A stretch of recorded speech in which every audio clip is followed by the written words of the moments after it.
Une frappe sur l'armée israélienne tue 21 soldats réservistes. Tsahal n'avait pas essuyé d'attaque aussi meurtrière depuis le début de la guerre qui l'oppose au Hamas dans la bande de Gaza.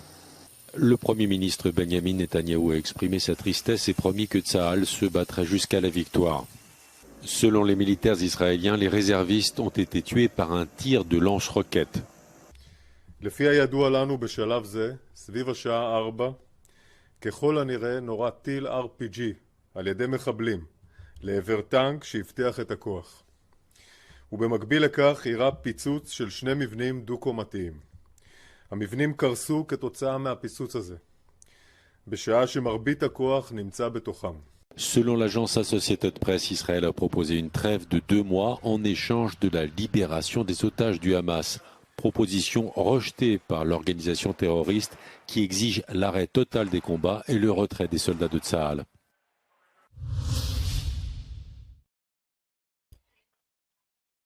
Salut tout le monde, bonsoir, bonsoir, salam alaikum, j'espère que vous allez bien, content de vous retrouver pour cette chronique hebdomadaire avec monsieur Jacob Cohen, que je vais faire venir de suite. Bonsoir, bonsoir à tous. Bonsoir, merci monsieur Cohen encore pour votre disponibilité chaque semaine avec nous. En tout premier lieu, je tenais à m'excuser pour l'émission de la semaine dernière où effectivement j'étais en déplacement, je n'avais pas mon matériel, donc du coup on m'a mis à disposition un ordinateur et le son malheureusement était pas terrible, donc je tiens à m'excuser auprès de tout le monde, voilà. Et du coup, ben, on va y aller. Donc, Monsieur Cohen, on va Oui. parler donc un petit peu ce soir, avant de continuer sur l'actualité. On va parler un petit peu de votre dernier livre que vous avez écrit tout récemment. Il me semble que, alors dites-moi si je me trompe, mais il me semble que c'est votre 14e. Un peu plus, mais je préfère ne pas en tenir le compte. Voilà. D'accord. Bon, moi j'ai regardé un petit peu, j'ai essayé de trouver le nombre de livres que vous aviez. J'en ai compté 14. Bon, il y en a peut-être un peu plus. Voilà, donc c'est donc le prof de philo avait la baraka. Voilà. Donc, il est publié sur Amazon. Alors, pour ceux qui critiquent Amazon, je suis désolé, je sais bien, mais après tout, on utilise bien YouTube, on utilise bien Facebook. Or, ces deux plateformes sont des plateformes qui censurent, qui bloquent, qui condamnent. Et voilà, on vit avec ce qu'on a. C'est pas de gaieté de cœur que j'ai choisi Amazon, mais c'est le plus, comment dire, quand on n'a pas d'éditeur attitré et puis qu'on a envie de publier, et puis c'est facile d'accès, et puis c'est facile pour les lecteurs qui veulent se le procurer. Voilà, donc on nous, bon, on a beau dire, mais le capitalisme est là, le capitalisme financier est là, YouTube est là, on fait avec, et on peut utiliser les armes qu'on a. Si on n'avait pas les réseaux sociaux, ben on serait très mal en point, parce que ces réseaux sociaux qui sont contrôlés par les grands capitalistes financiers qui dominent le monde, eh ben, ils nous permettent de nous exprimer. Voilà. Donc, si vous allez sur le site d'Amazon, vous allez vous taper Jacob Cohen et puis ou le titre, et vous allez avoir un descriptif, ça veut dire la 4e de couverture. Alors, de quoi il s'agit? Je suis parti d'un prof de philo qui enseigne dans un lycée parisien. Bon. Il est vrai qu'il existe un prof de philo qui était promu à un grand avenir dont on voulait faire un prof dans les classes prépa, et qui, on ne sait pas pourquoi, vous savez, personne ne peut dire pourquoi une personne, à un moment donné, par exemple, lorsqu'il y a le Covid, lorsqu'il y a les injections, il se met à résister. On ne sait pas quel est le facteur qui déclenche la résistance. Ce n'est pas nécessairement une question d'intelligence, ce n'est pas une question nécessairement de courage. il y a, à mon avis, je ne sais pas, c'est le destin, c'est le hasard. Il y a des gens qui sont. Je vais vous donner par exemple un exemple, Chomsky par exemple, qui est, enfin, je pense que tout le monde connaît Chomsky, l'Américain, qui depuis 40 ans, il tape sur le système impérialiste américain, les guerres impérialistes, etc. Enfin, donc, et puis, tout à coup, arrive le Covid et les injections, et il fait dans son froc, excusez-moi l'expression, et il veut condamner les résistants à l'injection. Il veut les affamer. Enfin, je veux dire, c'est quelqu'un qui a totalement perdu les pédales. Donc, comment on peut imaginer un type, un universitaire qui est connu dans le monde entier pour sa résistance à l'impérialisme, et tout d'un coup se met à obéir à cet impérialisme. Je citerai un autre exemple, qui est Jean Bricmont en Belgique. Pour ceux qui ne connaissent pas, bon, c'est quelqu'un qui, c'est un prof d'université, je crois qu'il est en physique, mais c'est quelqu'un qui a beaucoup défendu la Palestine, la liberté d'expression. Il a été harcelé par le lobby, etc. Enfin, vraiment un résistant de premier ordre. Eh bien, quand est arrivé le Covid, quand sont arrivés le Covid et l'injection, eh bien, lui aussi s'est soumis. Donc, on ne sait pas pourquoi quelqu'un résiste. Et ce prof résiste. Et donc, j'ai essayé, si vous voulez, j'essaie de. Vous savez que j'écris toujours des romans. Et mes romans sont politiques au sens large. C'est-à-dire, ça peut être les Sayanim, ça veut dire les agents du Mossad, ça peut être le départ des Juifs marocains du Maroc, pourquoi leur relation avec la communauté musulmane, ça peut être le destin d'une jeune fille de 16 ans marocaine qu'on veut marier, ça peut être le Mossad au Maroc, ça peut être aussi les accords d'Oslo dans mon roman qui s'appelle, et je regrette qu'il n'ait pas eu beaucoup d'écho parce que c'est un roman qui décrit de l'intérieur ce que furent les accords d'Oslo pour les Israéliens et les Palestiniens, les manipulations, etc., qui s'appelle Dieu ne repasse pas à Bethléem. Bon, pourquoi ce titre? Parce que Dieu est passé une fois à Bethléem, c'était Jésus-Christ, mais que les Palestiniens ne comptent pas sur un deuxième passage de Dieu, parce qu'il ne passera pas, ils sont perdus avec les accords d'Oslo. Donc ce prof résiste. Et donc, ce qui m'intéressait, c'est de voir comment, si vous voulez, il est dans la salle des profs. Quelle est la réaction de la salle des professeurs, de ses élèves? Quels sont les moyens qu'on va développer pour le contrer, pour lui mettre des bâtons dans les roues? Et là, ça va être, disons, c'est un service qui est manipulé, dirigé par l'Élysée, avec des fact-checkers qui s'appellent Mendes France, qui s'appellent Bloom, qui s'appellent Causeur, dont vous connaissez et en particulier le second de la présidente de Causeur, que je ne veux pas citer, mais qui est l'arabe de service, donc j'appelle dans le roman Driss Benrazi. Et donc, toute cette. Comment ils vont. Quelle politique ils vont développer. Et en même temps, disons, il y a une espèce de radiographie de la société française. Évidemment, pas exhaustive, mais certains aspects. Par exemple, ce prof de philo qui est en rupture, comment dire, conjugale, va connaître une aventure avec une beurette. Et donc, la question du voile va se poser.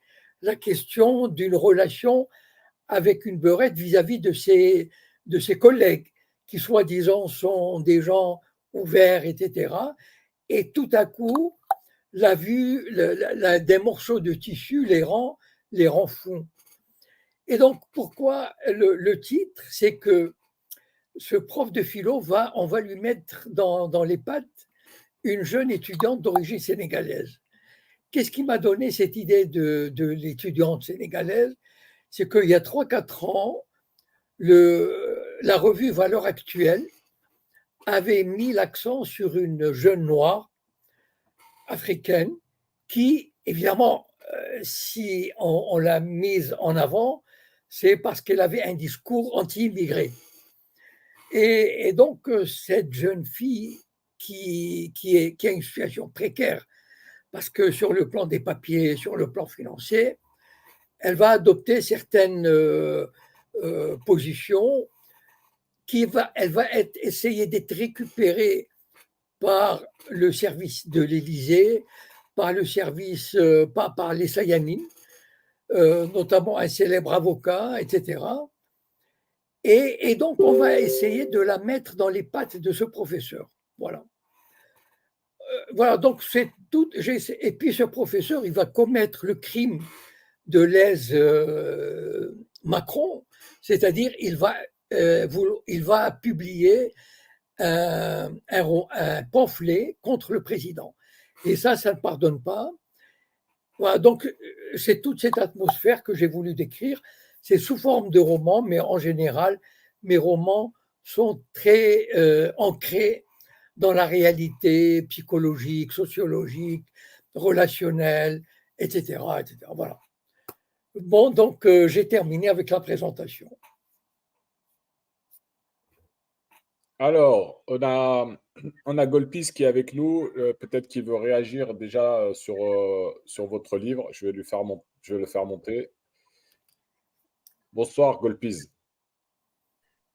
Bonsoir Wally, bonsoir Monsieur Cohen. Bonsoir. Juste moi par rapport à ce livre, est-ce qu'on peut le trouver on peut l'acheter un peu partout sur Amazon? Comment on peut Oui, se le procurer? sur Amazon, bien sûr, bien sûr.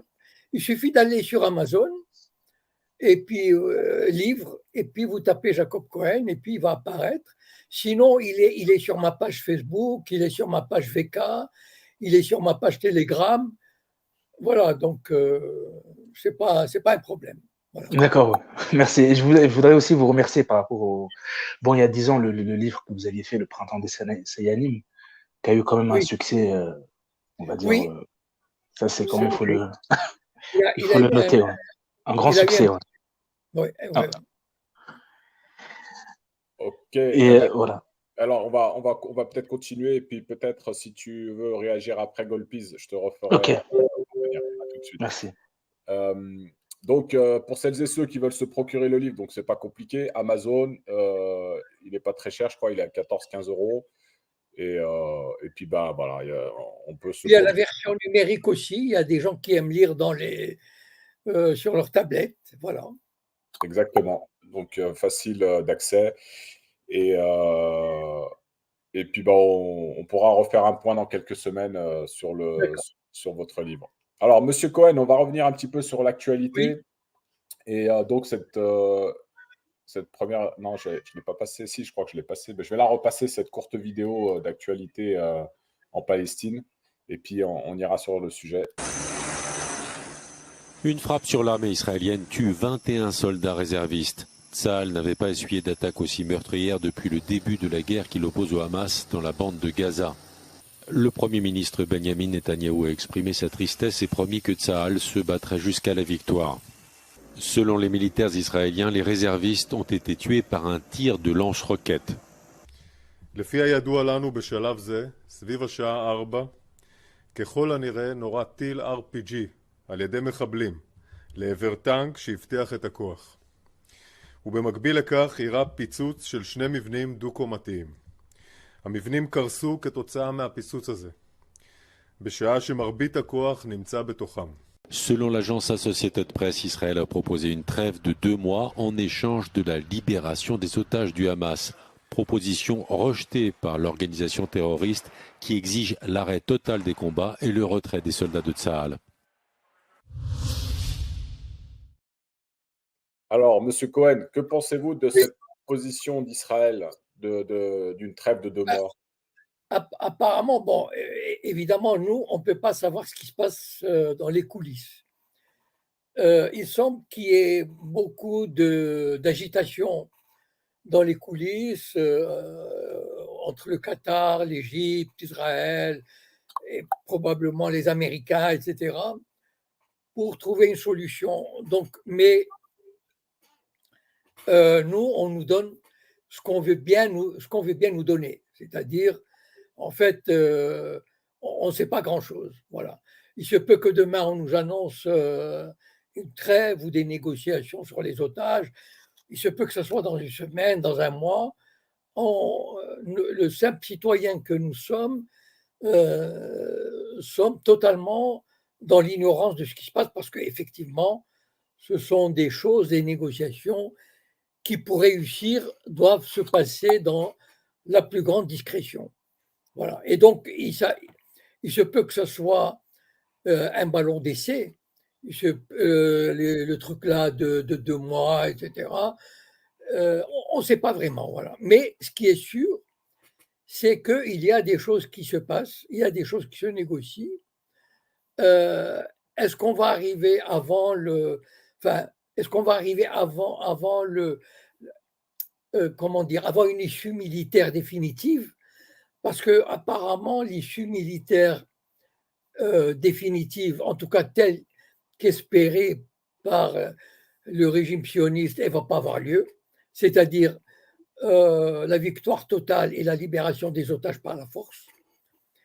Et donc, voilà. Mais en fait, je n'ai pas l'impression, même si ça crée des difficultés au sein de la société israélienne, à propos, demain, il y aura l'arrêt de la Cour internationale de justice, demain vendredi. Alors, ce n'est pas l'arrêt définitif, mais la Cour donnera un avis parce que l'Afrique du Sud a demandé que la Cour décide un arrêt des bombardements, vu qu'il y a, comment dire, un soupçon, une accusation des génocides. Donc, on verra comment la Cour va réagir, c'est très important. Bon, je n'ai pas l'impression que, c'est difficile à dire, mais disons peut-être que la Cour prendra une espèce de mesure un peu équilibrée, peut-être, je ne sais pas. On verra. C'est difficile de faire des spéculations sur une décision dont on ne connaît pas la teneur ni la rigueur, parce qu'elle peut être, comment dire, assez tranchante ou bien plus ou moins équilibrée, élaguée, etc., de manière à ne pas trop heurter je ne sais pas, les Américains ou Israël, enfin bon, on verra. Donc, comme je disais, la solution militaire, il est possible qu'on arrive à une trêve. Donc, est-ce que ce sera définitive ou pas? On ne sait pas. Mais le problème, c'est que malheureusement, les Israéliens ont rendu la vie impossible à Gaza pour 80% de la population. Et ça, c'était leur objectif. Bon, leur objectif premier était de les faire partir, mais apparemment, ils ne réussiront pas. Enfin bon, ce n'est pas l'Égypte qui les accueillera, etc. Mais la situation est dramatique de ce que de ce qu'on voit, c'est que les Israéliens ont mené des opérations de destruction systématique. Ça veut dire que ce n'est même pas par les bombardements. Les Israéliens dynamitaient les universités. Il n'y a plus d'universités, par exemple, à Gaza. Il n'y a plus d'écoles. Il n'y a plus de mosquées, il n'y a plus d'églises, il n'y a plus de bâtiments administratifs, il n'y a plus de parlement. Tous ces bâtiments ont été dynamités de manière volontaire. Et malheureusement, je ne dirais pas dans l'indifférence générale, mais en tout cas dans une espèce d'indifférence relative des médias occidentaux. Bon, je ne connais pas les autres médias, comment ils ont réagi, je ne sais pas comment réagissent les médias russes, ou chinois ou indiens. Je ne sais pas s'ils font vraiment état enfin, je veux dire, de la volonté. C'est ça qui est important. C'est que Israël s'est livré pour la première fois à ce qu'on peut appeler un ethnocide, c'est-à-dire à la destruction de ce qui fait l'identité d'un peuple, la culture d'un peuple, la sociologie d'un peuple. C'est-à-dire en détruisant toutes les infrastructures de ce peuple, on pousse ce peuple à quasiment un meurtre, enfin à une disparition physique, mentale, morale, intellectuelle. Parce que sur tous les plans, par exemple, j'ai entendu quelqu'un dire qu'il faudrait un minimum de 3 litres par jour par habitant d'eau pour survivre. Or, ils n'ont droit qu'à 1,5 litre. Donc, il y a des développements de maladies, il y a des dégâts irréversibles qui vont frapper cette population. Et malheureusement, enfin en tout cas moi personnellement, je ne sais pas encore, mais je ne vois pas de réaction, comment dire, en dehors des réactions des réseaux sociaux et des manifestations, je ne vois pas des réactions vraiment, par exemple, en Occident. Pourquoi je dis l'Occident? Parce que, et en particulier les États-Unis, parce que c'est le seul qui peut avoir une influence sur Israël. Je veux dire que les pays arabes réagissent. En tout cas, bon, si les pays arabes réagissent, ils réagissent de manière verbale.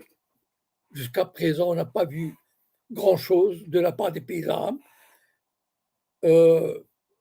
Bon, comment dire, je ne leur en veux pas. C'est un fait que les régimes, quand je dis les Arabes, ça veut dire les régimes arabes. Les régimes arabes sont là. La première préoccupation des régimes arabes, c'est de sauvegarder leur régime et les privilèges qui vont avec. Voilà. Donc, il ne faut pas se faire d'illusions. Les régimes arabes, je veux dire, bien sûr, ils se préoccupent de la Palestine, mais c'est le dernier de leurs soucis. Voilà. Et donc, malheureusement, on assiste à un ethnocide volontaire, cruel, cynique, et cette impuissance, enfin, je veux dire, le fait de regarder tout ça et de se dire c'est pas possible que cela se passe jour après jour, ça devient atroce. Et je ne sais pas ce qui, enfin, je suis vraiment, enfin, c'est le moins qu'on puisse dire. Il y a énormément d'inquiétude pour cette population gazaoui qui est vraiment, enfin, je veux dire, elle ne trouve de secours nulle part. Voilà.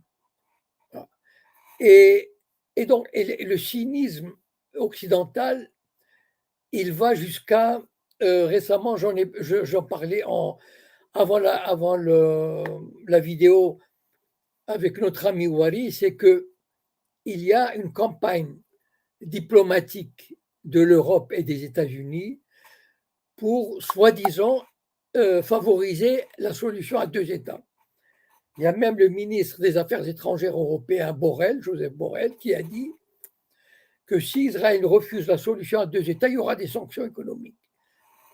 Et vous entendez Blinken dire la solution à 2 États, le ministre des Affaires étrangères français, allemand. Mais en fait, c'est ça le cynisme des Européens, des Occidentaux. Ils savent très bien, vous savez, ça fait 30 ans qu'on fait 30 années qu'on dit aux Palestiniens, nous sommes pour la solution à 2 États et il ne se passe rien et il ne se passera rien. Voilà. Malheureusement, ceux qui croient, ils en seront pour leurs frais. Alors, pourquoi cette campagne diplomatique? Tout simplement parce que l'Occident, qui a trop appuyé les crimes israéliens, veut adopter une attitude genre oui, oui, on va chercher une solution, faire oublier sa complicité, son silence face aux crimes sionistes en disant on va favoriser la solution à deux États. Et malheureusement, c'est de la propagande, ce sont des mots creux dont on a l'habitude depuis 30 ans et cela n'arrivera pas. Et c'est ça, voilà, c'est terrible d'assister à des choses comme ça et d'être impuissant. Mais bon, on va essayer tenter de garder notre lucidité et de dire les choses, de démystifier et puis d'essayer de faire à notre mesure, petite mesure, ce qu'on peut faire. Voilà. Voilà, bon, s'il y a des questions. Alors, Monsieur Cohen, oui, il y a quelques réactions sur le chat. D'ailleurs, par rapport au livre, donc il y a quelqu'un qui pose la question, qui nous parle du Maroc. Est-il possible d'acheter votre livre en EPUB ou en PDF au Maroc?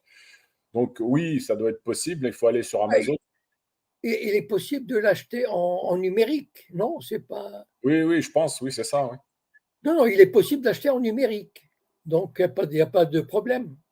Voilà. Après, il y avait des personnes qui posaient la question, qu'est-ce que StreamYard? Donc, StreamYard, je vous ai mis le lien pour celles et ceux qui veulent interagir. Vous avez la possibilité donc de cliquer sur ce lien et de venir interagir avec nous et avec Monsieur Cohen. Il y avait une première question qui était sur le chat. Selon vous, Monsieur Cohen, Oui. alors, selon vous, donc, est-ce que les Juifs vont-ils revenir au Maroc? Pas du tout. Pas du tout. On m'a déjà posé cette question. Et il y a beaucoup de, comment dire, il y a beaucoup d'illusions là-dessus, il y a beaucoup de fantasmes. Alors, d'après moi, et je vais m'expliquer bien sûr, j'en parle aux connaissances de cause parce que j'ai au moins 50 membres de ma famille au sens large qui sont installés en Israël. Donc, je connais la première génération, la deuxième, la troisième et la quatrième génération. Voilà. Et donc, il y a un grand fantasme, il y a une grande illusion que les Juifs qui sont partis en Israël ou qui sont partis au Canada ou en France, je rappelle qu'il y a à peu près 300 000 Juifs ou 350 000, on ne sait pas très bien le nombre, parce qu'à l'époque au Maroc, il n'y avait pas d'état civil, et donc on ne connaît pas le nombre exact, mais disons dans les 350 000. Pour vous donner une idée, il ne reste que 2500 Juifs au Maroc. Donc, ça veut dire que 99,5% sont partis. Il faut savoir pourquoi ils sont partis. Je ne vais pas m'étaler là-dessus. Vous n'avez qu'à aller sur ma chaîne YouTube. J'ai fait beaucoup de vidéos sur le départ des Juifs du Maroc. Je vais vous donner une phrase d'Abraham Serfati, le grand opposant à la monarchie marocaine, qui avait dit ceci dans un livre d'entretien qu'il a fait avec un sociologue juif marocain installé au Canada. J'ai oublié le titre, mais si vous tapez Abraham Serfati, vous allez trouver le titre. C'est pas voilà, un livre d'entretien avec un sociologue juif marocain. Et il avait dit ceci: les nationalistes marocains, c'est-à-dire les Fassi, le parti de l'Istiklal, c'est le grand parti qui régnait au Maroc dans les années 50, 60, 70, quasiment un parti unique à l'époque, et qui était nationaliste et, comment dire, légèrement judéophobe. Voilà. Pourquoi ils étaient judéophobes? Parce qu'en fait, tout est question de fric. Les Fassis voyaient dans les Juifs des concurrents directs dans les affaires, dans les postes de l'administration. Et donc, ils voulaient les faire partir. Et donc, Abraham Serfati avait dit cette phrase qui m'a marqué: les sionistes et les nationalistes, ils visaient les partis de l'Istiklal, les Fassis, avaient un objectif: faire partir les Juifs du Maroc. Voilà, avaient le même objectif. Et donc, si vous voulez, il y avait la moitié des Juifs marocains qui ont été arnaqués par les sionistes et qui sont partis en Israël, qui ont été emmenés dans des conditions, bon, je ne vais pas revenir là-dessus. Et il y a la moitié qui est partie au Canada, en France. Pourquoi ils sont partis? En gros, pour la raison suivante. Et je n'aurai pas le temps de développer, mais j'ai fait des vidéos là-dessus. Ils sont partis parce qu'ils savaient qu'ils n'avaient pas d'avenir dans ce pays. C'est-à-dire, en tant que juifs, un jour ou l'autre, ils auraient affaire à l'administration, à la police, à la justice. Bref, ils n'étaient pas certains de leur avenir. Que ce soit vrai ou pas, la question n'est pas là. Ils ont intégré cette idée. Et donc, en intégrant cette idée, ils ont vécu avec. Moi, je l'ai vécu, cette idée. Donc, on ne m'a rien fait, mais quand j'ai. Enfin bon, je ne vais pas rentrer dans des trucs personnels aujourd'hui, mais le fait est là, c'est que à partir des années 70, tous les juifs marocains qui ne voulaient plus partir en Israël envoyaient leurs enfants bacheliers étudier à l'étranger et ne revenaient pas. Et donc, par la force des choses, aujourd'hui, il ne reste que 2000-2500 juifs marocains, en général vieillissants. Bon. Et donc, ces juifs qui sont partis à l'étranger, la première génération, bien sûr, elle avait la nostalgie du Maroc, la bouffe, on avait gardé la tradition, les fêtes, la musique, etc. Mais la deuxième génération, un peu moins. La troisième génération, pour le Maroc, ça ne veut plus rien dire. D'abord, pour ces juifs, c'est un pays arabe, donc instable.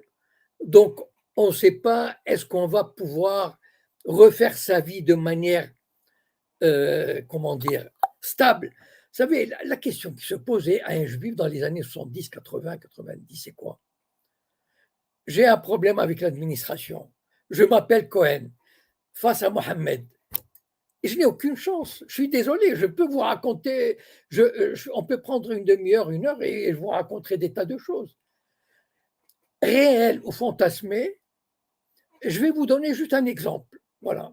En 67, lorsqu'il y a eu la guerre de juin 67, ce parti de l'Istiklal, dont moi j'étais à Casablanca à l'époque, j'étais étudiant en troisième année à la fac de droit. Il publiait dans son journal qui s'appelle L'Opinion l'adresse des pharmacies juives, appartenant à des juifs, qu'il fallait boycotter, etc. Enfin, il appelle au boycott. Mon père avait un magasin dans un quartier juif à Meknes, dans un quartier musulman. Il avait 99% de sa clientèle était musulmane. Et il s'entendait très bien avec eux. Et mon père était antisioniste, c'est-à-dire par religion, il détestait les sionistes, qui étaient athées, etc. Donc, il n'avait aucune raison d'aller en Israël. Pourquoi il est parti?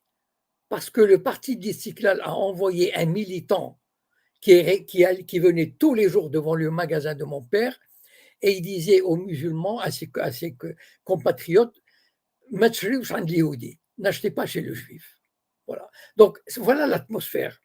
Donc, si vous voulez, les juifs sont partis avec cette idée que les juifs marocains sont partis avec cette idée que la vie au Maroc est impossible en termes c'est-à-dire pour avoir les mêmes droits que les autres, comme si on était au Canada, en France, etc. Voilà. Et ils n'ont pas changé d'avis. Je peux vous le dire, enfin moi, je connais des gens qui ont 40 ans, qui ont 20 ans, qui ont 15 ans, etc. Et donc ça, c'est un fantasme à mon avis, que le Maroc, enfin que le régime chérifien, la monarchie marocaine essaye de développer pour faire croire à une espèce de renaissance judéo-musulmane au Maroc, mais à mon avis, c'est une utopie, c'est illusoire. Bon, voilà. J'étais un peu long, mais j'ai préféré ne pas être trop long, mais en tout cas, je vous donne la réponse. Il n'y aura pas, ou alors bien sûr, il y aura quelques juifs qui iront par esprit d'aventure d'origine marocaine qui iront s'installer parce qu'il fait beau, la vie est magnifique quand on a des moyens, quand on a un beau métier, quand on est, je sais pas moi, docteur, architecte, etc. Mais dans le gros, vraiment, 90-95% des juifs marocains ou leurs descendants n'y retourneront jamais, à moins d'une catastrophe. C'est-à-dire, par exemple, que les juifs d'origine marocaine en Israël sont obligés de partir, pour une raison ou une autre, je ne sais pas, hein, ou bien sont obligés de partir de France, je ne sais pas, qu'est-ce qui peut se passer. Et à ce moment-là, oui, ils retourneront, mais contraints et forcés. Mais de leur plein gré dans la situation actuelle, je ne crois pas du tout. Alors, vu qu'on est encore, on parle donc un peu du Maroc, et puis, vous, vous êtes présenté comme écrivain franco-marocain. Il y a une question aussi concernant justement le roi du Maroc, qui est donc je pense que cette question aussi, vous y avez déjà répondu, mais on va la reposer, qui est le président du comité El-Quds. Pourquoi aucune prise de parole par rapport à la situation actuelle? Bon, encore une fois, disons que on a affaire à des régimes, d'accord? Voilà. Le roi du Maroc, c'est quoi son intérêt? Enfin, il réfléchit, il raisonne en tant que chef d'État. Voilà. Un chef d'État, il a des relations privilégiées avec les Américains, avec les Français, avec l'Europe, et il ne va pas, comment dire, foutre tout ça en l'air avec des prises de position, euh, comment dire, irrationnelles, pas raisonnables. Voilà. De toutes les façons, qu'est-ce qu'il peut faire en dehors de déclarations? Il ne peut pas faire grand-chose. Et la seule chose que les pays arabes ou musulmans auraient pu faire, c'est par exemple, comme la Turquie a fait en 2010, organiser une flottille pour aller au secours de Gaza. Mais ça, des choses comme ça, ils ne peuvent pas le faire, parce que c'est déclarer la guerre à Israël et donc déclarer la guerre à l'Occident. Et aucun régime, d'ailleurs, aujourd'hui, je suis tombé sur un article, je ne sais plus où c'était, je crois que c'est un journal français qui disait, enfin je ne sais plus, en tout cas le titre m'avait frappé, comment expliquer le silence de la Syrie sur ce qui se passe à Gaza. À peu près le titre, c'était ça. Mais le régime syrien, lui, n'a pas non plus envie de... Le but du régime syrien n'est pas de venir à l'aide aux Palestiniens. Ce n'est pas son objectif. Son objectif, c'est d'assurer la sécurité de son régime, la stabilité, la défense de son territoire, la récupération de ses terres, etc. Donc, la Palestine, à la limite, c'est un peu une épine dans leurs pieds. Malheureusement, il faut dire les choses ouvertement telles qu'elles sont. Vous savez que Yasser Arafat, dans les années 80, je ne sais plus, je pense que c'était après l'affaire du Liban, etc., mais il a traité les dirigeants arabes de chiens. Bon, évidemment, c'était un accès de colère ou de lucidité. Mais il faut se rendre à l'évidence. Qu'ont fait les pays arabes pendant les 30 dernières années pour les Palestiniens? Wallo, nada, c'est-à-dire, voilà, tous les pays arabes savent très bien que la solution à deux États, c'est une arnaque. On le sait. Et pourtant, certains ont signé la paix avec Israël, l'Arabie saoudite le fera un jour sans qu'il y ait un État palestinien. Et donc, le Maroc, il est dans la même situation que les autres. Voilà, donc, enfin, le Maroc, le régime marocain, le roi du Maroc, il est dans une autre logique. Il est dans la logique d'un État qui a d'autres priorités que la défense des Palestiniens. Voilà. Parce que la défense des Palestiniens, ok, bon, c'est humanitaire, ça touche un peu, enfin, mais c'est pas. Vous savez, il faut pas trop reprocher aux aux pays arabes leur lâcheté, enfin au régime arabe leur lâcheté.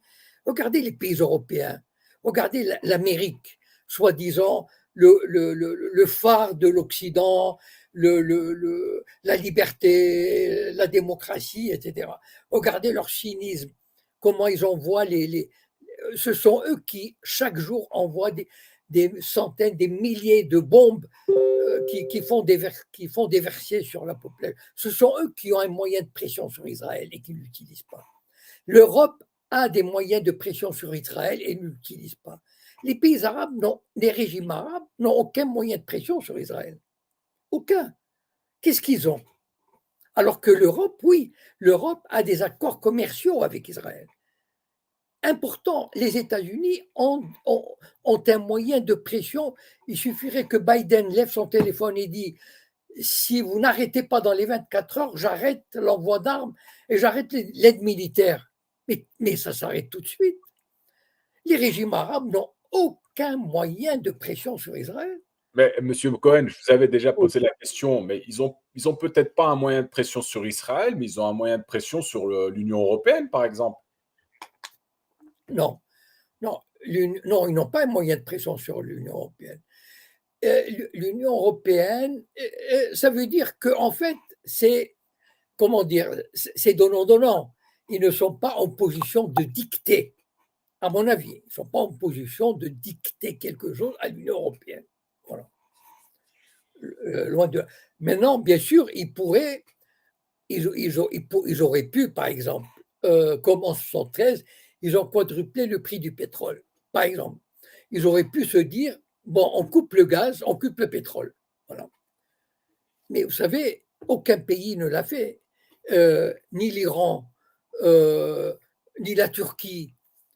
Enfin, je veux dire, vous savez, OK, on peut couper, mais qu'est-ce qui va se passer après? Imaginez l'Arabie saoudite, le Qatar, les Émirats arabes unis, ils font ça. Bon, c'est quasiment une déclaration de guerre à Israël et à l'Amérique.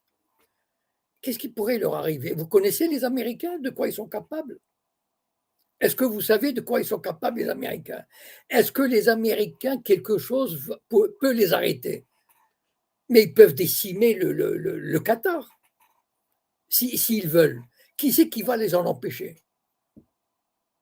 Voilà, non, c'est ça la réalité. La réalité, c'est que nous sommes dans un monde, enfin, les brigands, c'est presque gentil de le dire.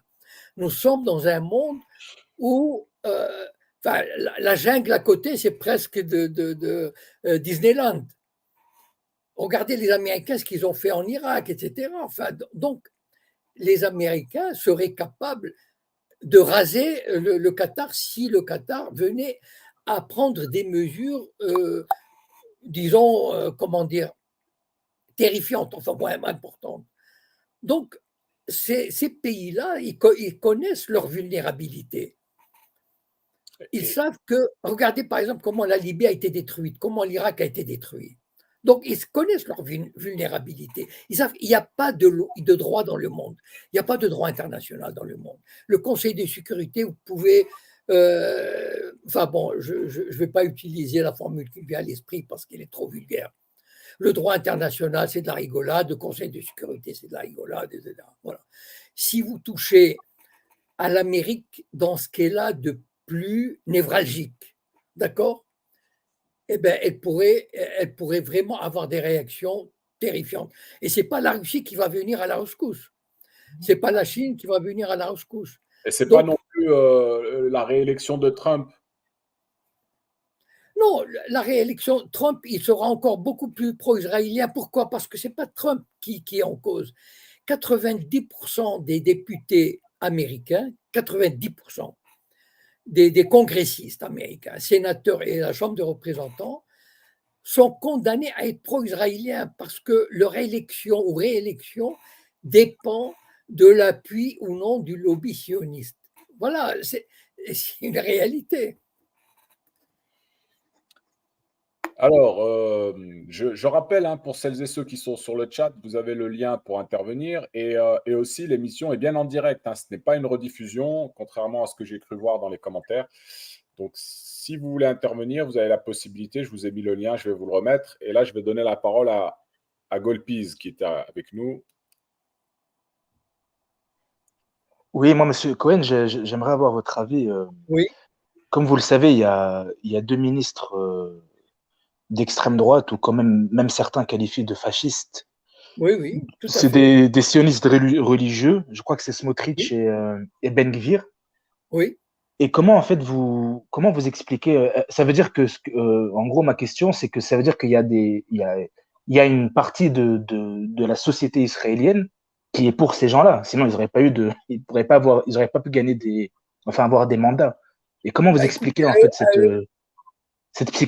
au niveau psychologique, qu'il y ait des gens, en fait, qui, en 2023, 2024, maintenant, qui votent pour des gens, des sionistes religieux, quoi, qui sont vraiment, qui bon, représentent un courant extrême, quand même. d'accord. OK. C'est l'évolution de la société israélienne. Voilà. Vous savez que le fondateur du parti politique dont se réclament Ben Gvir et Smotrich, qui s'appelle, le fondateur était Kahana. Et en 1990, il a été interdit de se présenter aux élections parce qu'il était fasciste. Donc, vous voyez l'évolution de la société israélienne.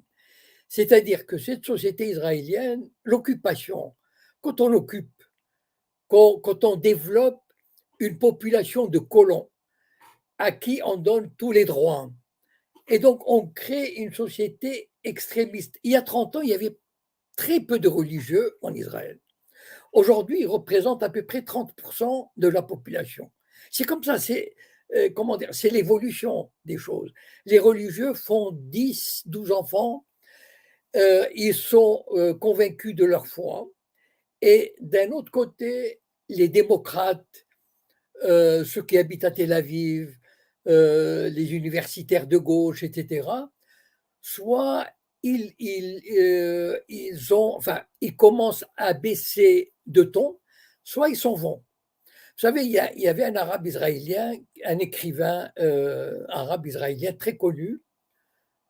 Bon, maintenant le nom euh, est très connu. Enfin, bon, il a écrit 3 ou 4 romans et il écrivait dans le grand journal de gauche à Haaretz. Bon. Et il y a quelques années, il est parti, il a quitté Israël, il a dit que c'est plus possible.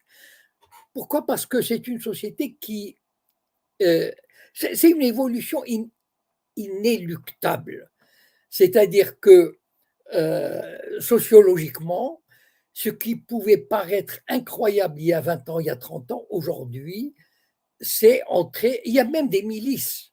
Vous savez, comme dans les régimes nazis, il y a des milices extrémistes qui pourchassent les juifs, qui critiquent le régime. Il y a des gens, il y a des juifs qui perdent leur emploi parce qu'ils critiquent. Enfin, on est arrivé vraiment, vous savez, il y a le numéro 2 de Tzahal, qui s'appelle Golan, Yair Golan, en tout cas son nom de famille c'est Golan, qui en 2017, quelque chose comme ça, 2017, il avait dit la situation en Israël me rappelle celle du début de l'Allemagne du début des années 30. Est-ce que vous réalisez le parallèle qu'il faisait? Bon. Parce que, eh bien, bien sûr, il a tout de suite été viré de son poste de numéro 2. Mais aujourd'hui, ça veut dire qu'il y a de plus en plus, les gens à droite ont la liberté de parole. Ils sont de plus en plus arrogants. Ils savent qu'ils ont de plus en plus de soutien. Tous ces gens qui vivent dans les colonies, il y a pratiquement 1 million de personnes. Donc, ces gens-là, vous savez, entre eux et les gens de Tel Aviv, il y a tout un monde. Et donc, c'est une évolution sociologique inarrêtable. Et de plus en plus, là, aujourd'hui, ce qu'on voit, c'est rien par rapport à ce qui va arriver dans 5 ans ou dans 10 ans. Parce que les démocrates israéliens, il y en avait beaucoup. C'était un pays vraiment, en dehors de l'occupation, c'était un pays ouvert, démocratique, dans la presse, etc. Mais malheureusement, l'évolution fait que c'est un pays qui glisse vers la théocratie, vers le messianisme. Vous savez, par exemple, en 2018, le Parlement a adopté la loi sur la nation du peuple juif. Une loi raciste, voilà, qui dit qu'Israël n'appartient pas à tous ses habitants, qu'ils soient juifs ou autres. Non, c'est un État juif. Les autres, on les tolère, voilà. Mais justement, M. Cohen, mais par exemple, à contrario, vous avez l'écrivain israélien qui habite à Tel Aviv, justement, vous avez parlé de Tel Aviv, Shlomo Sand, qui vient de sortir un livre, je crois, c'est deux peuples pour un État, où lui, justement, il se réclame de cette gauche israélienne. Et lui, par exemple, il propose un État binational ou un État fédéral, un peu comme le modèle de la Suisse. Et en ce moment, il est invité partout sur les médias français, Shlomo Sand. Oui, Et oui. est-ce que ça, par exemple, c'est vrai ou ça aussi, c'est encore un coup, on va dire. Est-ce que ça existe vraiment, en fait, cette voix? Et est-ce qu'elle a du poids, surtout, dans la Oui, société mais israélienne? ok, Shlomo Sand, il est intouchable en Israël. D'ailleurs, il est à la retraite. Ok. Mais aujourd'hui, d'ailleurs, il l'a dit, hein, aujourd'hui, si un jeune universitaire qui prépare son doctorat adoptait les conceptions, faisait l'analyse de Shlomo Sand, il n'entrera jamais à l'université. Voilà la différence. Shlomo Sand, d'abord, il faut dire une chose. C'est une exception de l'exception en Israël.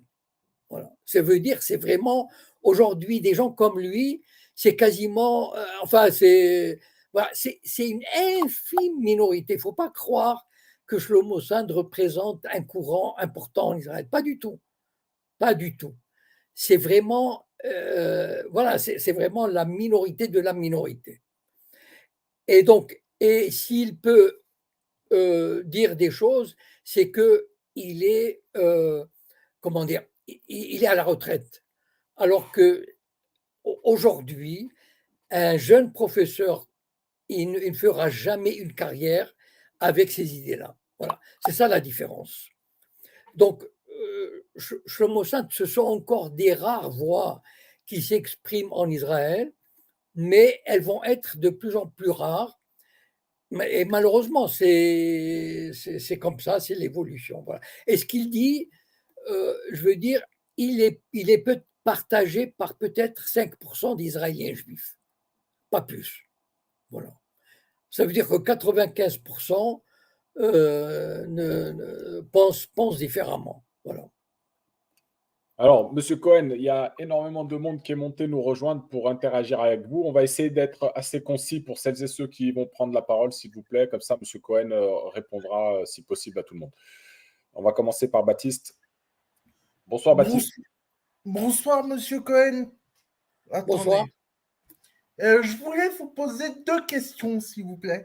Par rapport au lobby en France, je voulais avoir votre avis sur Michel Sibony, Oui. la juive antisioniste qui me paraît plus sioniste que antisioniste parce qu'elle était pour la déstabilisation de la Syrie et toutes les interventions occidentales dans le monde arabe. Alors, est-ce que pour vous, vous pensez qu'elle est sincère ou elle est manipulatrice? Et la deuxième question que je voulais vous poser, c'est comment se fait-il que vous pouvez défendre Mélenchon alors que Mélenchon n'est même pas pour la souveraineté de la France parce qu'il ne veut pas sortir de l'Union européenne. Et donc, comment peut-il défendre la Palestine alors qu'il ne veut même pas la souveraineté pour son pays, quoi? Voilà. Bon, alors, Merci, Mélenchon, il défend, à mon avis, il y a, bon, il y a une partie de conviction et de courage, parce qu'il faut être courageux en France aujourd'hui pour défendre les Palestiniens, et il y a aussi probablement un calcul électoral. Voilà.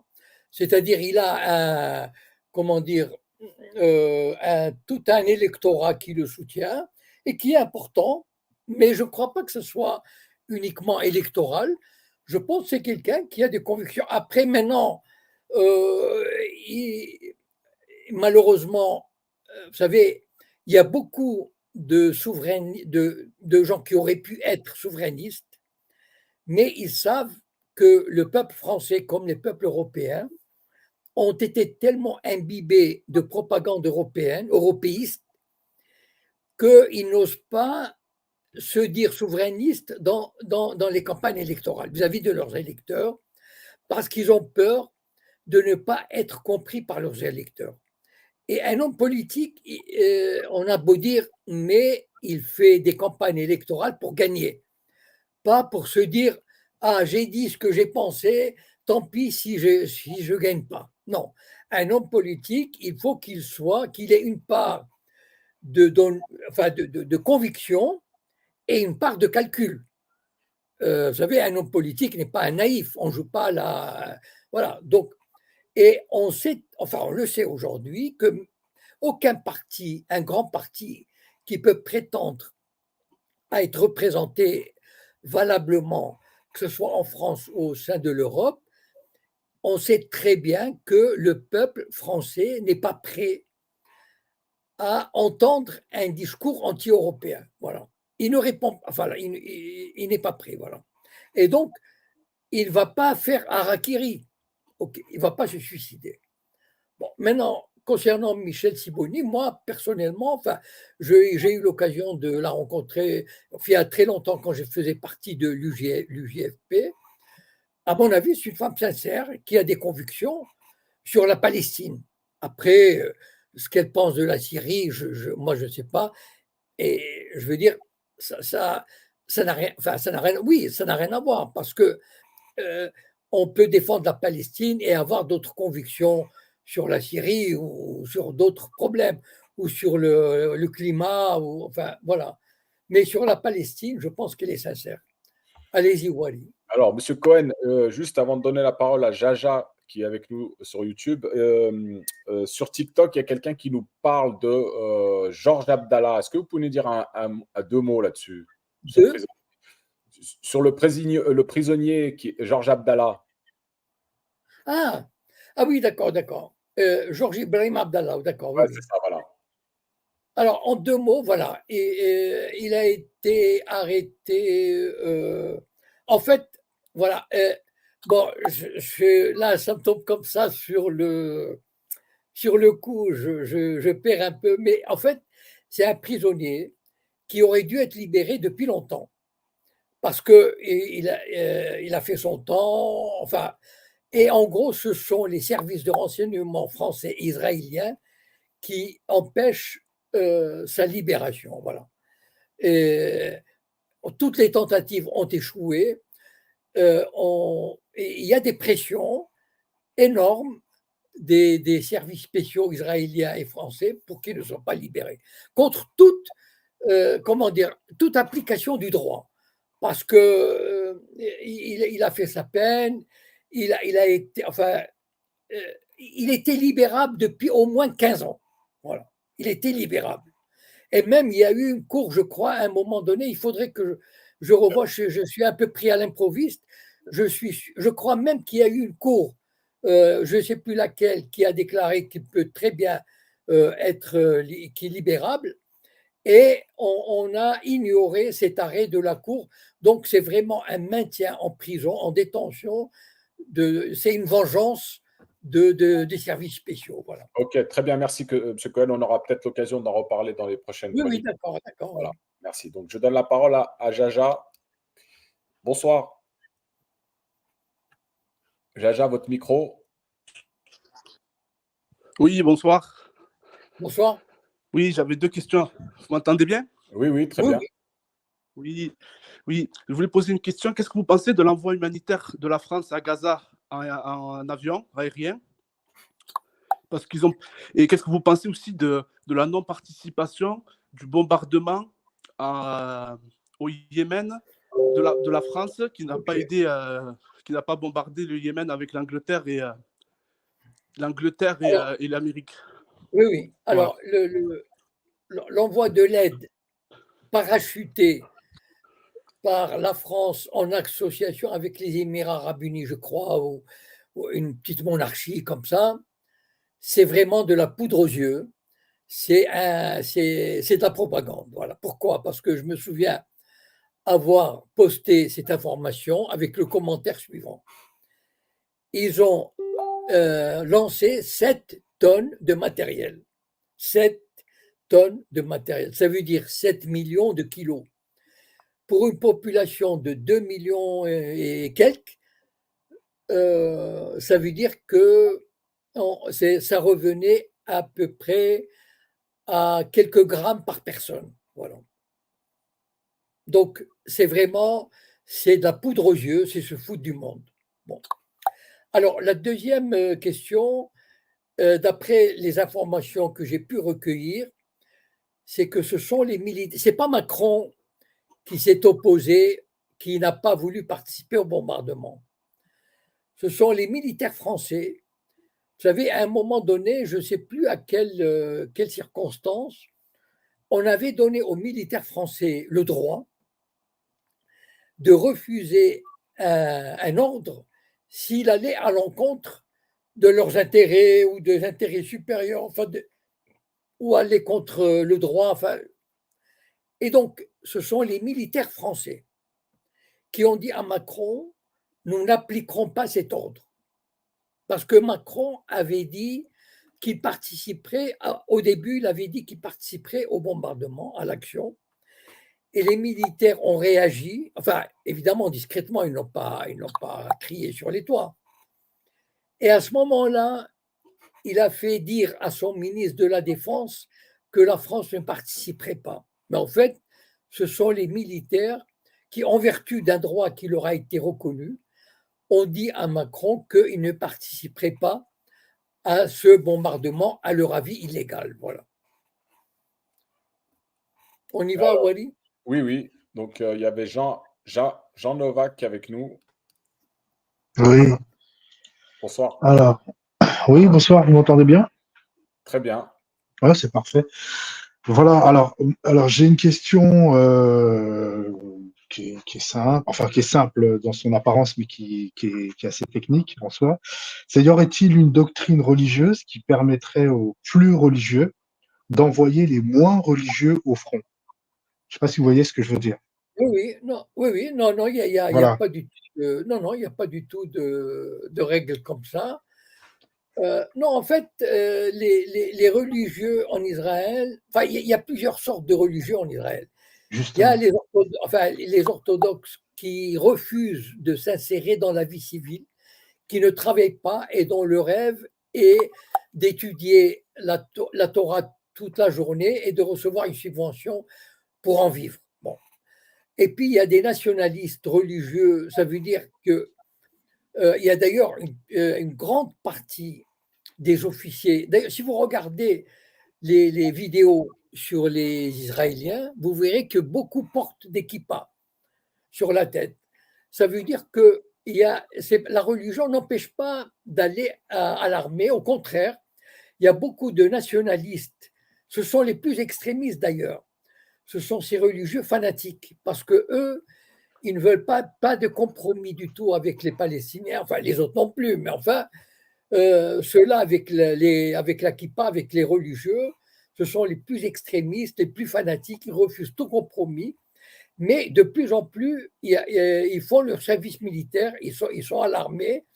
Et donc, il y a même des régiments religieux, ultra-religieux, qui vont à l'armée, mais parce qu'il leur faut des conditions spéciales, par exemple, pour respecter les règles de la religion, par exemple pour le Shabbat, l'équivalent du halal, etc. Donc en fait, c'est pas, il y a maintenant de plus en plus une symbiose, je dirais, entre pratiquement tous les courants religieux et le service militaire. Voilà. Est-ce qu'il y avait une autre question? Non, je ne crois pas. Hein. Non, j'avais que cette question-là. Mais en même temps, en même temps, la question sous-jacente, c'était de savoir, enfin, d'après ce qui se dit, c'est que les religieux sont par défaut exemptés du service militaire. Est-ce que c'est Oui. toujours le cas ou pas? Non, Alors, c'est vraiment une partie. c'est une d'accord. partie, d'accord. Ouais. C'est-à-dire, il y a la partie dont j'ai parlé, ça veut dire des gens qui vont dans des écoles religieuses et D'accord. ils ne font que ça. Voilà. Par contre, il y a toute une catégorie de religieux qui sont religieux, mais en même temps qui font des études, qui travaillent et qui sont nationalistes et qui participent. D'ailleurs, on estime que dans les rangs de l'armée israélienne de Tsahal, à peu près 40% des officiers intermédiaires sont constitués de religieux. Donc, en fait, il y a une minorité qui échappe dans le, comment dire, dans le monde religieux. Il y a une minorité qui échappe au service militaire, mais c'est vraiment, enfin, c'est une petite minorité. Voilà. Les autres participent à la guerre, etc. Voilà. Il y avait une autre intervention de M. Xi On. Bonsoir. Oui, bonsoir. J'aurais une question pour M. Cohen.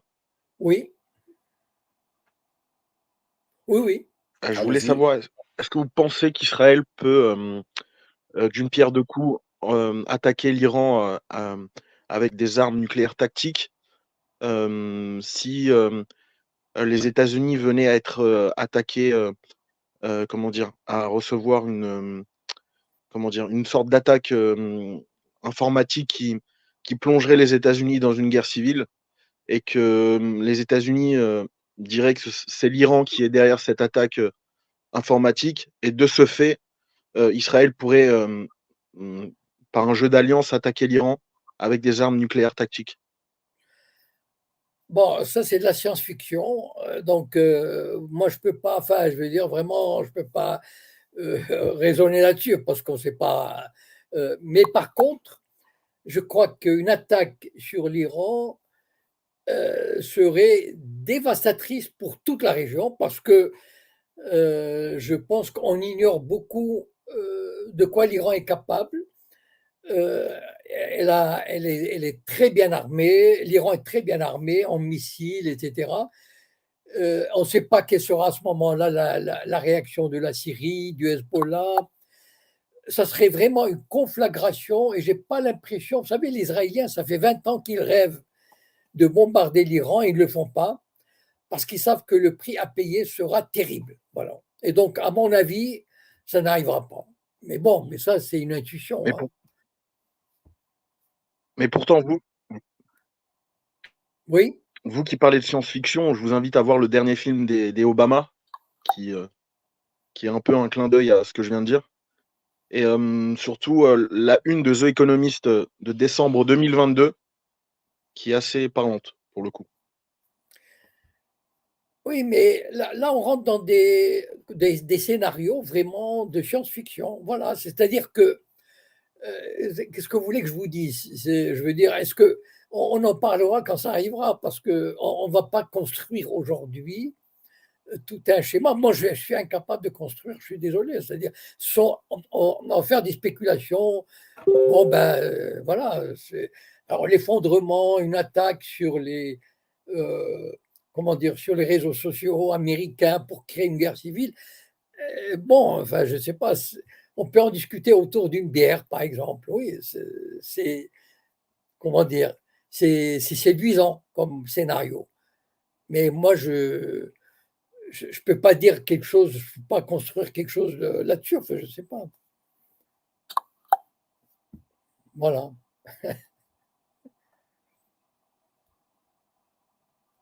Bon, je vous ai partagé quand même la une de 2022. Oui, d'accord, oui. De The Economist. Donc on voit. C'est celle-ci? C'est pas celle-ci, c'est avec un sapin. Non, du tout. Alors, c'est pas celle-ci, ok. mettez juste The Economist, sapin, et vous allez tomber dessus. Et pourtant, la une de The Economist 2019, un an avant le Covid, on voyait sur la une quelques informations comme le pangolin, les allèles génétiques. Non, mais Juste en bas à droite, Artemisia gentilici, un an avant le Covid. Donc, bon, je ne sais pas quoi dire. Franchement, je ne sais pas. Je suis un petit peu. Je la retrouve pas, la une. Bon, c'est pas grave. Vous avez une autre question à poser à M. Cohen et je voudrais redonner la parole à quelqu'un d'autre avant de conclure. Si? Non? C'est bon pour vous? non, du tout. C'est bon. Très bien, merci. Bonne soirée à vous. Alors, Monsieur Cohen, il y avait une autre question, je vais la poser, donc c'est concernant donc Bon, éventuellement, Wally, on prend 2 questions. Hein. oui, il y a celle-ci et il y aura un intervenant derrière qui Voilà. voudrait vous répondre à ce que vous avez dit tout à l'heure. Et donc, moi, il y avait la question concernant donc un État fédéral avec une égalité pour tous les citoyens. Est-ce une solution possible pour la Palestine? Non, mais c'est une solution merveilleuse, mais c'est illusoire.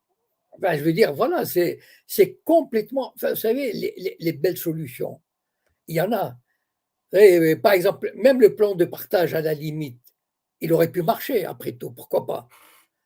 Mais ce n'est pas les solutions qui manquent, ce n'est pas les bonnes idées qui manquent. D'ailleurs, les accords d'Oslo, ça aurait pu marcher, après tout. Mais quand on a le loup et l'agneau, le loup d'un côté et un agneau de l'autre, ils ne peuvent pas cohabiter, ce n'est pas possible. Vous avez un régime qui a envie d'avaler l'autre, qui a envie de s'étendre, qui est pétri de haine vis-à-vis de l'autre. Et donc, voilà, la solution en soi, bien sûr, elle est valable. Mais vous savez, dans le monde, ce n'est pas les bonnes solutions qui manquent. Moi, je peux vous donner des bonnes solutions sur l'agriculture, pour régler les problèmes des services publics, etc. Les bonnes solutions, mais tout le monde en a. Mais seulement, est-ce qu'il y a la volonté de les appliquer? C'est ça le drame. D'accord. Alors, Monsieur Cohen, je vais redonner la parole à Baptiste qui voudrait vous répondre par rapport Oui. à ces 2 questions de tout à l'heure. Oui. Bon, bonjour. Oui, c'était par rapport à ce que vous me disiez sur la Syrie.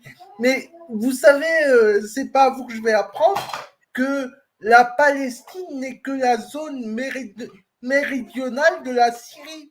Donc, quand une personne dit qu'il faut déstabiliser la Syrie par wahhabite interposé, ça veut dire qu'elle veut attaquer la Palestine. En fait, c'est Oui, ça. non, mais attendez, Baptiste. Là, vous revenez à la préhistoire. Vous savez, on appelait ça le croissant fertile, etc. Bien sûr, c'est de la vieille histoire, ça.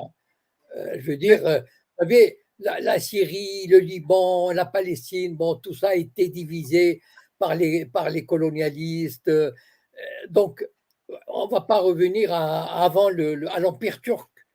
Et donc, non, et c'est pas l'Empire turc, c'est que les premiers mouvements de libération de la Palestine se réclamaient de la Grande Syrie. C'est tout ce que je dis, en fait. C'est pas la préhistoire. Quel mouvement de Palestine? Citez-moi quand et comment. Par exemple, en 1920, les premiers mouvements nationalistes palestiniens se réclamaient de la Grande Syrie. C'est ce que je dis. Vous remontez à avant, je veux dire, quand avant que l'Angleterre et la France redécoupent le Moyen-Orient. Et donc, c'était une fois qu'ils ont redécoupé le Moyen-Orient, on a créé des entités étatiques qui n'avaient plus rien à voir avec voilà, l'ancien monde. Voilà, par exemple, la Syrie réclame toujours le Golan. Donc, c'est pour oui, ça non, mais ça, je suis tout à fait d'accord, c'est évident. Mais la Syrie ne réclame plus la Palestine. Voilà. Et ne réclame plus le Liban.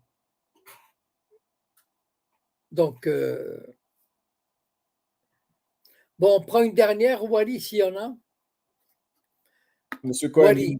Une dernière, oui, une dernière, elle est un peu. C'est quelqu'un qui la pose donc sur TikTok. D'ailleurs, je remercie tout le monde sur TikTok. Vous savez très bien qu'il faut tapoter et partager pour que l'algorithme puisse permettre l'accès au live. Donc, merci à vous.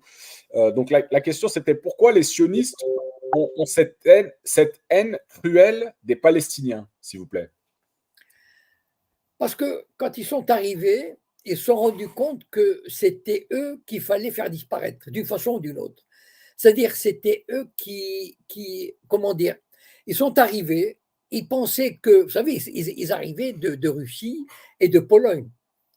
Donc, ils ne savaient pas grand-chose de cette terre. On leur a dit que cette terre, ils pouvaient construire un État juif communiste, moderne, etc., sur des bases marxistes. Et puis, ils tombent sur une population palestinienne, ils tombent des nues. Et donc, ils se disent, ces gens-là, il faut absolument les faire disparaître, parce qu'ils ne vont jamais accepter, parce que les Palestiniens les ont très bien accueillis, enfin, je veux dire, ils ont accepté qu'ils viennent, mais quand ils ont vu qu'ils se sont rendus compte que les sionistes voulaient créer un État en dehors, sans les Palestiniens, à ce moment-là, il commençait à y avoir des tensions. Et donc, les sionistes qui voulaient, au départ, ils ne voulaient pas se mêler, ils étaient, comment dire, ils avaient ce fantasme. Vous savez que les sionistes, dans les années 20, quand ils sont arrivés en Palestine, c'était des communistes, des marxistes. Et donc, ils voulaient reconstruire un peuple juif à base avec une classe ouvrière, une classe paysanne, etc. C'est ça le fantasme, l'homme nouveau juif. Et donc, ils ne pouvaient pas le faire, enfin, ils ne voulaient pas le faire avec des Arabes. Donc, ils se sont développés parallèlement à la société palestinienne. C'est-à-dire, tous leurs efforts, c'est par exemple, ils ont créé des villes juives. Ils n'avaient ils évitaient le contact avec les Palestiniens. Donc, ils voyaient déjà dans les Palestiniens un ennemi à abattre ou à exclure, parce qu'ils étaient l'obstacle à leur rêve, à leur idéal. Voilà. Et donc, lorsqu'ils ont développé cette haine, parce que pour combattre un ennemi, pour le vaincre, pour susciter l'adhésion des sionistes, vous savez, il m'arrive de dire que les premières victimes de la propagande sioniste sont les Israéliens d'abord, eux-mêmes. C'est-à-dire qu'on a fait croire aux Israéliens juifs que leur ennemi irréductible sont les Palestiniens. Donc, toute paix est impossible. Donc, ils avaient besoin de créer cet ennemi et de le développer pour renforcer leur idéologie. Voilà.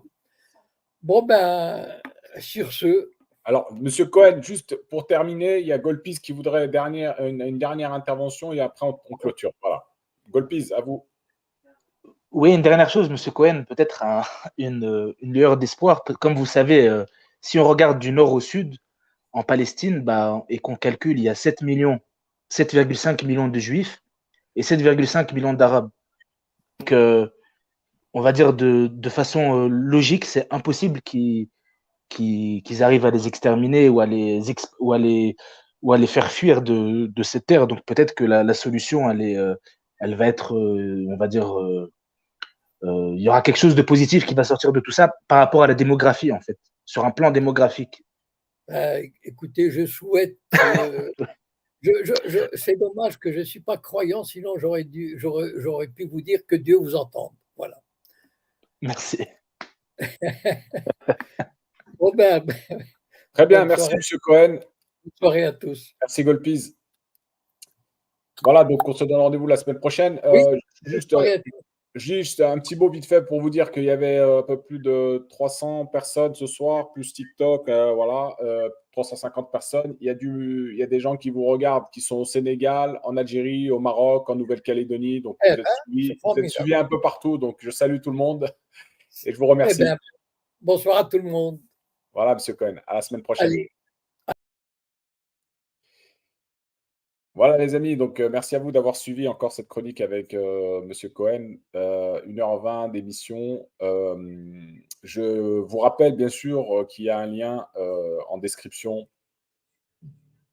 pour aider la chaîne. Alors j'ai mis pour aider la chaîne, mais effectivement, c'est pas pour m'aider moi ou la chaîne, mais c'est surtout pour aider, apporter un soutien financier à Nabila Kilani en Palestine. Donc pour celles et ceux qui veulent faire un geste, n'hésitez pas, vous avez le lien, on participe.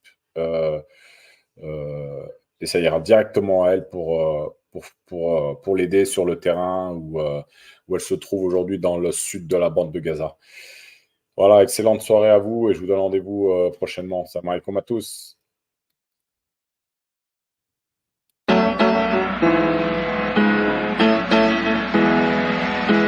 Eh ma chérie, écoute ça. Franchement, je pense que là, il y a un potentiel à tube. C'est vrai qu'elle est bien l'instru. Faudrait juste que t'écrives un truc un peu plus consensuel. Et que pour une fois, tu fasses pas trop long. Bonne idée ma chérie, je vais essayer. Si le César de Polanski te choque, t'es antisémite. Et si tu sais ce que fait BlackRock, t'es antisémite. Tu critiques le pouvoir des banques, t'es antisémite. Tu penses que les médias nous mentent, t'es antisémite. Si t'es pas fan de BHL, antisémite. Tu boycottes Israël, antisémite. Si toi aussi tu comprends rien à ce que raconte Meyer Habib, si t'aimerais bien qu'on déploie des casques bleus en Palestine. Ici, et antisémite. Antisémite. Antisémite. Antisémite. Antisémite. Antisémite, carrément antisémite. Antisémite.